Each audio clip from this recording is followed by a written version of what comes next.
Bacaan dari surat pertama Rasul Paulus kepada jemaat di Korintus.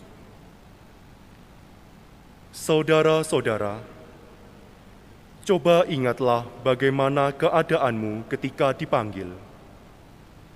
Menurut ukuran manusia, tidak banyak di antara kamu yang bijak, tidak banyak orang yang berpengaruh, tidak banyak orang yang terpandang. Tetapi apa yang bodoh di mata dunia dipilih Allah untuk memalukan orang-orang yang berhikmat, dan apa yang lemah di mata dunia dipilih Allah untuk memalukan yang kuat, dan yang tidak terpandang atau hina di mata dunia, bahkan tidak berarti, dipilih Allah untuk meniadakan yang berarti. Supaya jangan ada seorang manusia pun yang memegahkan diri di hadapan Allah.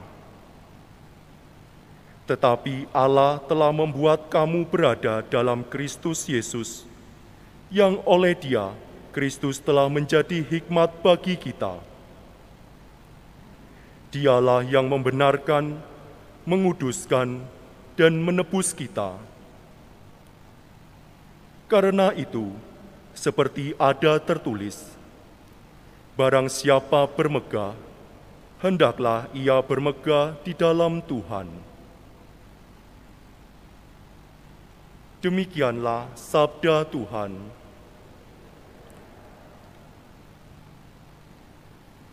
Tuhanlah gembalaku, aku takkan berkekurangan. Tuhanlah gembalaku, aku takkan berkekurangan. Tuhanlah gembalaku, aku takkan berkekurangan. Ia membaringkan daku di padang rumput yang hijau. Ia membimbing aku ke air yang tenang dan menyegarkan daku. Ia menuntun aku di jalan yang lurus, demi namanya yang kudus. Tuhanlah gembalaku, aku takkan berkekurangan. Sekalipun berjalan dalam lembah yang kelam, aku tidak takut bahaya, sebab Engkau besertaku.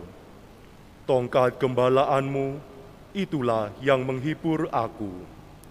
Tuhanlah gembalaku, aku takkan berkekurangan. Engkau menyediakan hidangan bagiku di hadapan lawanku. Engkau mengurapi kepalaku dengan minyak, pialaku penuh berlimpah. Tuhanlah gembalaku, aku takkan berkekurangan. Kerelaan dan kemurahan-Mu mengiringi aku seumur hidupku. Aku akan diam di dalam rumah Tuhan sepanjang masa. Tuhanlah gembalaku, aku takkan berkekurangan.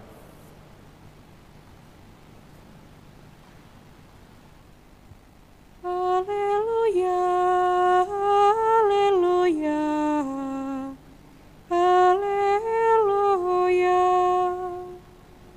haleluya, haleluya, haleluya.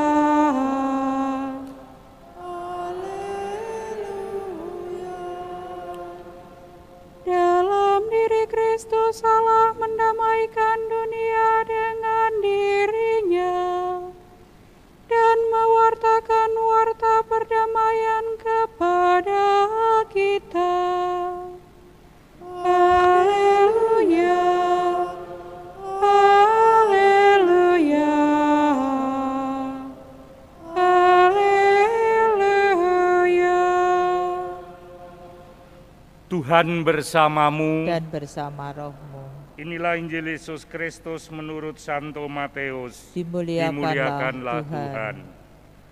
Sekali peristiwa Yesus mengajar orang banyak dengan perumpamaan-perumpamaan.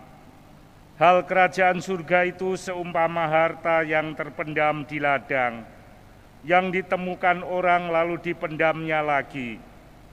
Karena sukacitanya pergilah ia menjual seluruh miliknya, lalu membeli ladang itu.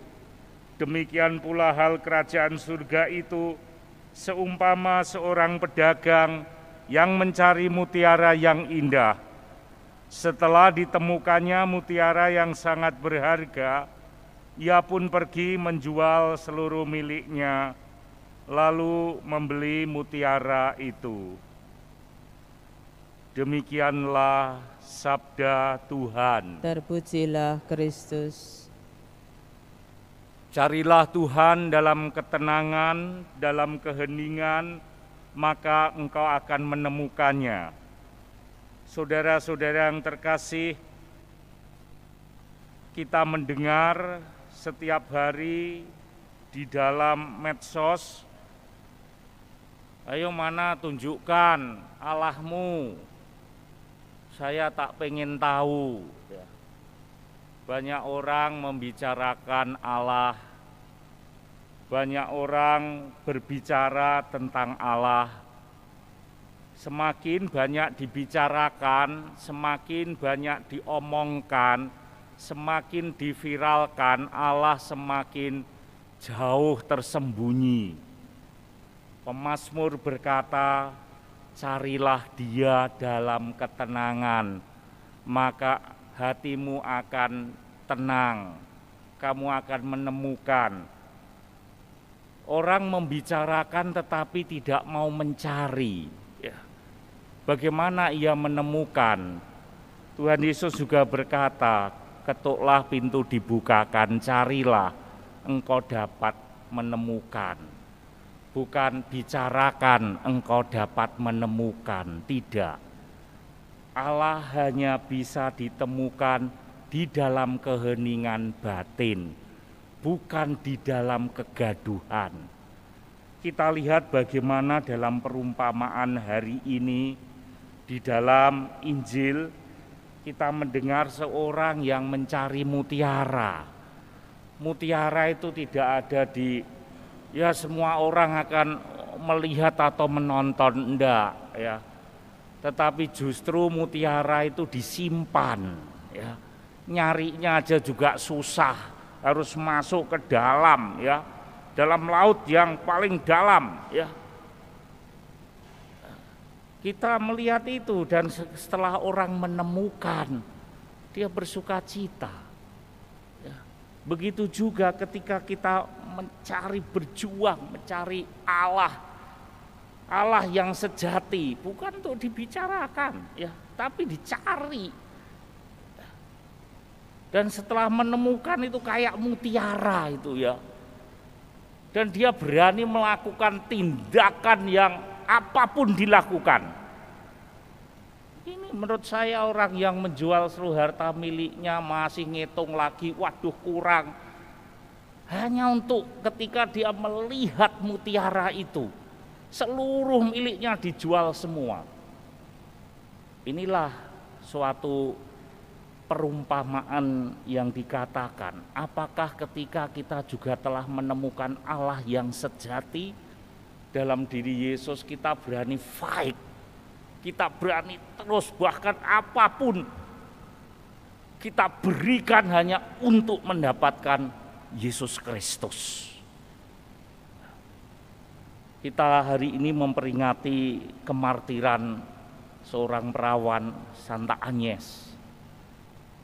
Bahkan dia berikan hidupnya hanya untuk mendapatkan, menemukan Allah yang benar, Allah yang sejati.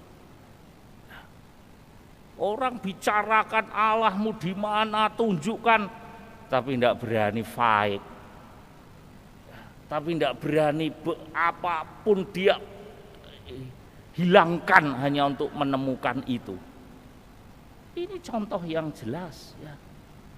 Tidak perlu kita itu walah diomong-omongkan ke sana kemari, malah nggak menemukan. Karena apa? Allah tidak bisa ditemukan di dalam keramaian, kegaduhan, kebisingan. No.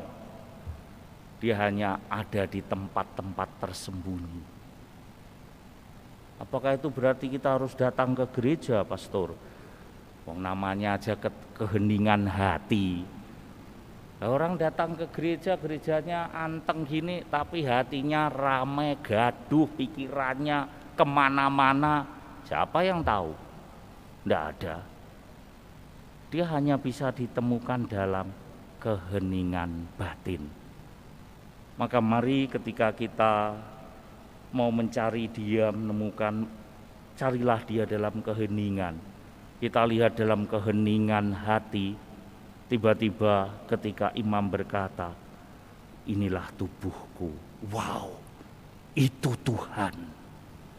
Itu orang menemukan Tuhan. Yang terlihat adalah roti, tetapi dia ada tersembunyi di sana. Dan itu hanya bisa ditemukan oleh orang yang punya keheningan batin. Banyak kita datang, sudah terima Ekaristi, gini aja kita kesulitan, apalagi kalau kita melihat lewat online. Malah, apa itu benar Yesus? Enggak. Itu yang terjadi karena apa? Hati kita digaduhkan. Mari kita mohon dalam perayaan Ekaristi ini agar Santa Agnes yang telah menemukan mutiara itu, yaitu Kristus dalam hidupnya, kita mohon agar ia mewariskan semangat spiritualitasnya kepada kita yang mau sungguh-sungguh menemukan Kristus yang sejati di dalam kehidupan kita sehari-hari. Mohon juga Santa Agnes yang hari ini kita rayakan mendoakan usaha kita menemukan Dia yang tersembunyi di dalam keheningan. Kita mohon Santa Agnes mendoakan kita. Santa Agnes perawan dan martir, doakanlah kami. Santa Agnes perawan dan martir, doakanlah kami. Santa Agnes perawan dan martir, doakanlah kami.